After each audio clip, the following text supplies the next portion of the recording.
Tim Ward here, MSPN. We're gonna call this the bonus footage for this game of the week coming up. We got Coach Rico in the house now. Coach Gerald, we can calm it down a little bit. But what I want to talk about just for a quick second is one of the reasons I put my pick out there. I picked the Redskins this week. One, the Jaguars told me to pick them. But two, I also just think that this week this reminds me of when Coach Jared, when you were coming along, you were winning, and one of your nemesis was always seemed to be the Panthers. And when you finally got past them, you finally smacked them good, and you've been on the road since then. And to me now, I see the Redskins last couple of years, their nemesis has been you. They've been coming up, you've been coming up, and it's like now, I almost see like this year is, okay, well, this is the year maybe the Redskins get over their hump. Now, I know that you probably won't agree with that statement, but just the fact that seeing them come up, seeing the changing of the guards per se. And the other thing that I looked at is, your offense.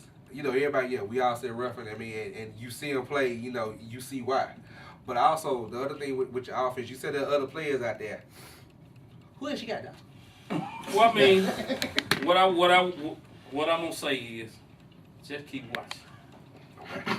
If they keep watching rough. Watch number 19 go down the other side. Watch 25 go down the other side. I like the fact that everybody key in on one player, but one player ain't never won no championship, ain't never won no game. All they do is make highlights for you. That's it. Ruffin a highlight man right now. No doubt.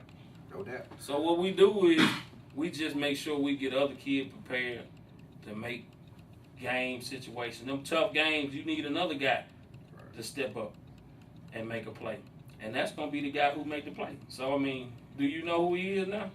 No, but I bet you'll see it Saturday. Okay. Coach Rico, like I said, you heard what I said earlier about you've been coming up. And the thing that I've liked about you and your coaching style is you've adapted to the players you had. You haven't just tried to be a stickler on the system. And actually, that's the credit to both of the coaches. You use the personnel you have, you put them in the best situation possible. A couple of years ago, you had what we call the greatest show on turf.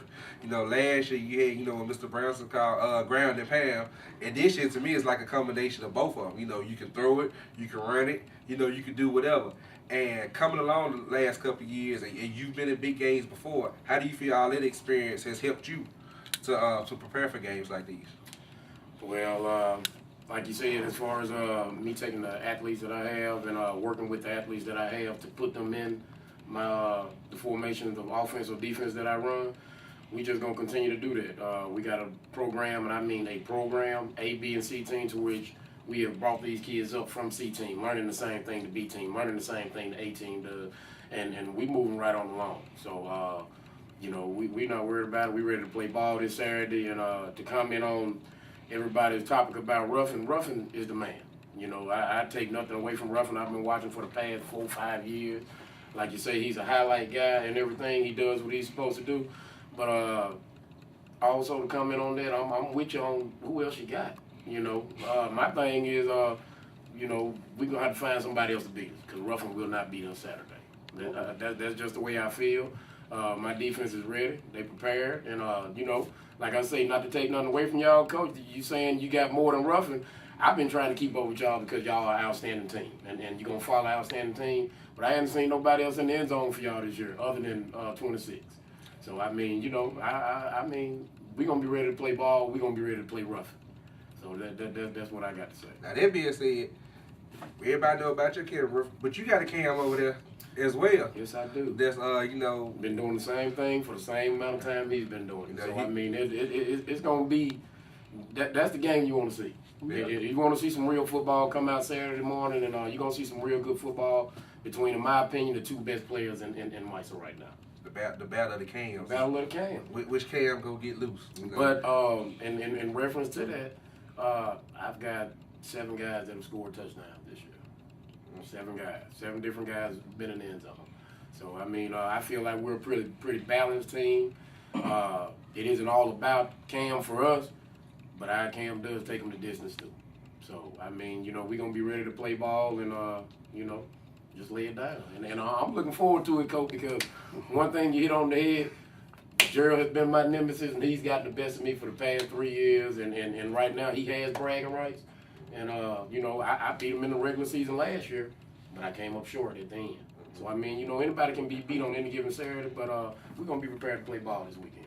So let me get y'all out of here with this right quick. Give me a score prediction. Prediction? Yes, sir. Don't nobody score on me. Mm. You gonna need 12 up on the field. 21-0. My prediction. 21. And Cam might score 1 touchdown just so you want to see that. I'm gonna hold him out for you then since y'all tired. Look at him. Now I'm gonna change that. Don't hold them off for me. You know, don't hold them off for you better yet. 30 to nothing. 30 to nothing. 30 to 30. 9 more points. Mark. Hey, 30 to nothing. 3-0. You know my prediction. You been already. You been hanging with Rock, ain't you? Rock the real about for you. Hey, I ain't getting no points up. Hey, Cole, you ain't getting no points up. I mean, hey, y'all good looking team, but I do know when I did face y'all, it was a scrimmage game, even though we faced you. Y'all moved the ball one time. And it was on the last play of the game when I had 11-year-old guys that had never played ball before in the game. You know what I'm saying? You're right, you don't count scrimmages. You don't count Season don't scrimmages. count for me. You're right. You're right about that, Cole. But hey, I guarantee you it won't be 30-0. Give me your score prediction. I don't know, Cole. I want to bounce back, but I ain't going to be that type of player to go out like that. But, Cole, truth be told, Cole, I feel like nobody don't score on my defense either. I gave up points to the 49ers 2 weeks ago. I think that was a fluke, to be truthful about it. I said that You too. know, I feel like it was a fluke to be truthful about it. But, Cole, I can't go with what we going to get, but I don't think y'all will score. I'll put it that way. I don't think the Jaguars will score. Okay. So we what I got see. both teams predicted shutout. Now let me ask you this. You know, with the Giants, you know, it was the final score was 12-0. You know, the Giants held y'all way to the last second. You know, there was a little, I don't want to say controversy. You know, you yelled, hey, take a knee. One coach called the play. Some of the folks said, hey, they relaxed because they thought you gonna take a knee. You know, going Why against you a know I good ain't called defense. it? I'm just telling you what I heard on the sideline. You know, you could have, but what I'm saying is, at the end of it, this is a good defense. You still saying 30? 0. 30. All right, here, ladies and gentlemen, you heard it. You'll be lucky if I feel bad enough for you to put my youngsters in with Don't 20 do it. seconds left in the game to get roughing a touchdown. Don't do it. And that's going to depend on how I feel about the game come Saturday. I'm looking for the battle of the Cams. Great thing about it, both of them play defense, so, hey, they go out to hit each other, but also, the chess game here, between the coaches. You got one that, said, feels like he Jordan, and the other one feel like, when Kobe was coming up, it's time for me to go sit down. So, at this point, there's going to be an intense game. You do not want to miss it. It's going down in the jungle at Madison Central. I'm on record. I picked the Redskins, I got to admit it. I'm going with the Redskins. I think the balance attack is going to get them. I can't see them scoring 30 points, but hey, I just take pictures and commentate. So, we'll see what's going to happen. Right. All right.